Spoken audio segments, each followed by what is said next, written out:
जय श्री राम प्रेमी भक्तों। किसी साधक ने ये क्वेश्चन किया है कि गुरु माता जी आप अपने वीडियो में बताती हो कि परमात्मा सब जगह मौजूद है, तो उसका अनुभव कैसे करें हम। तो इसी टॉपिक पर आज हम बात करने जा रहे हैं। देखिए, परमात्मा सब जगह मौजूद हैं और अगर हैं तो हमें दिखाई क्यों नहीं देते, समझने का प्रयास कीजिए। हवा चलती है, दिखाई नहीं देती, लेकिन उसका स्पर्श महसूस होता है। बिजली दिखाई नहीं देती, लेकिन उसका प्रकाश दिखाई देता है।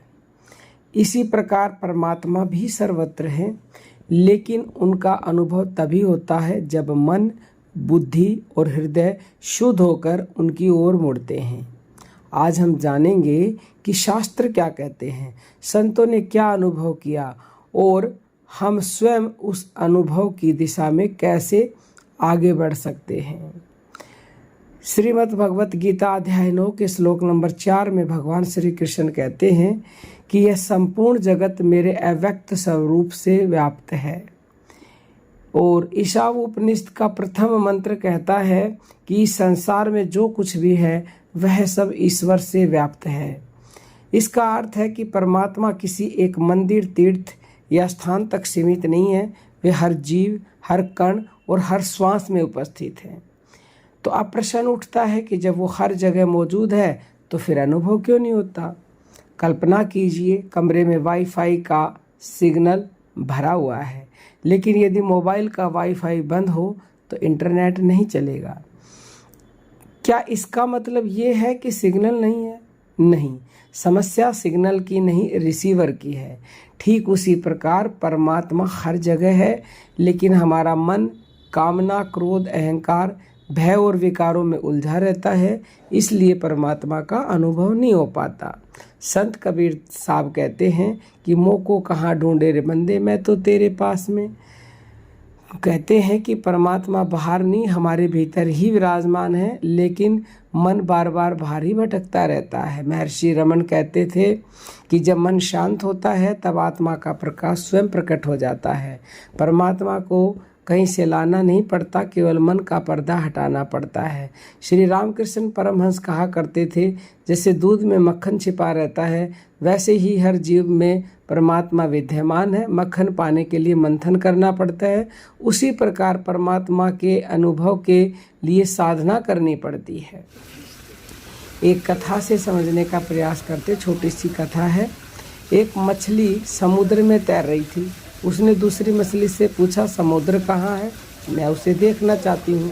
दूसरी मछली मुस्कुराई और बोली, जिसमें तुम तैर रही हो यही समुद्र है। पहली मछली बोली, मुझे तो केवल पानी दिखाई दे रहा है। दूसरी ने कहा, क्योंकि तुम उसी में हो इसलिए पहचान नहीं पा रही हो। हमारी स्थिति भी ऐसी ही है, हम परमात्मा में ही जीते हैं, उन्हीं में श्वास लेते हैं, उन्हीं में चलते हैं, लेकिन पहचान नहीं पाते। अब जानेंगे कि परमात्मा का अनुभव कैसे होगा। तो संत और शास्त्र कहते हैं, हर जगह व्यापक है पर नजर आता नहीं, और योग साधन के बिना कोई उन्हें पाता नहीं। वो हर जगह है और उसे कोई पा सकता है तो केवल और केवल योग साधन से। तो योग क्या है? जो आप नाम जप कर रहे हैं वो एक योग ही है। किसी भी तरह से कर रहे हो आप, वाणी से, उपांशु, मानसिक, प्राण जप, यानी कि यदि आप अपने मन को भगवान नाम से जोड़ रहे हो तो मन का और नाम का योग हो रहा है। जब मन धीरे धीरे नाम जप से निर्मल होने लगेगा तो आपको अपने आप ही अनुभव होगा। और शुरुआत वाणी से की जाती है, लेकिन जो सर्वोत्तम है वो सांस का ही है, यानी अपनी सांस के साथ अंदर जाएं, यानी कि आपको अपनी सांसों के प्रति अवेयर रहना है, अंदर जाते समय भी, बाहर आते समय भी।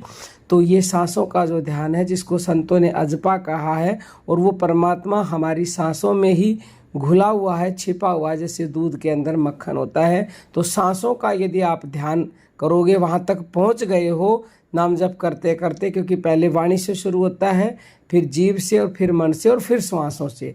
तो श्वासों पर परमात्मा की कृपा से पहुंचा जाता है और वहां पहुंचने के बाद यदि कोई निरंतरता से लगा रहे तो उसे अवश्य ही परमात्मा का अनुभव होगा, कोई रोक ही नहीं सकता है। अब एक और उदाहरण से समझते हैं। सूर्य हमेशा चमकता रहता है, यदि बादल आ जाएं तो क्या सूर्य समाप्त हो जाता है? नहीं, बादल हटते ही सूर्य दिखाई देने लगता है। इसी प्रकार परमात्मा सदैव उपस्थित है। अज्ञान, अहंकार और अशांत मन रूपी बादल हटते ही उनका अनुभव होने लगता है।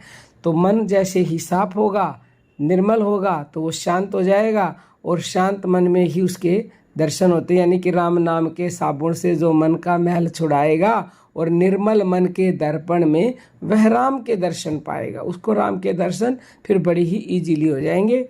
तो अंत में हम यही कहना चाहेंगे, परमात्मा को बाहर खोजने से पहले अपने भीतर उतरना सीखिए।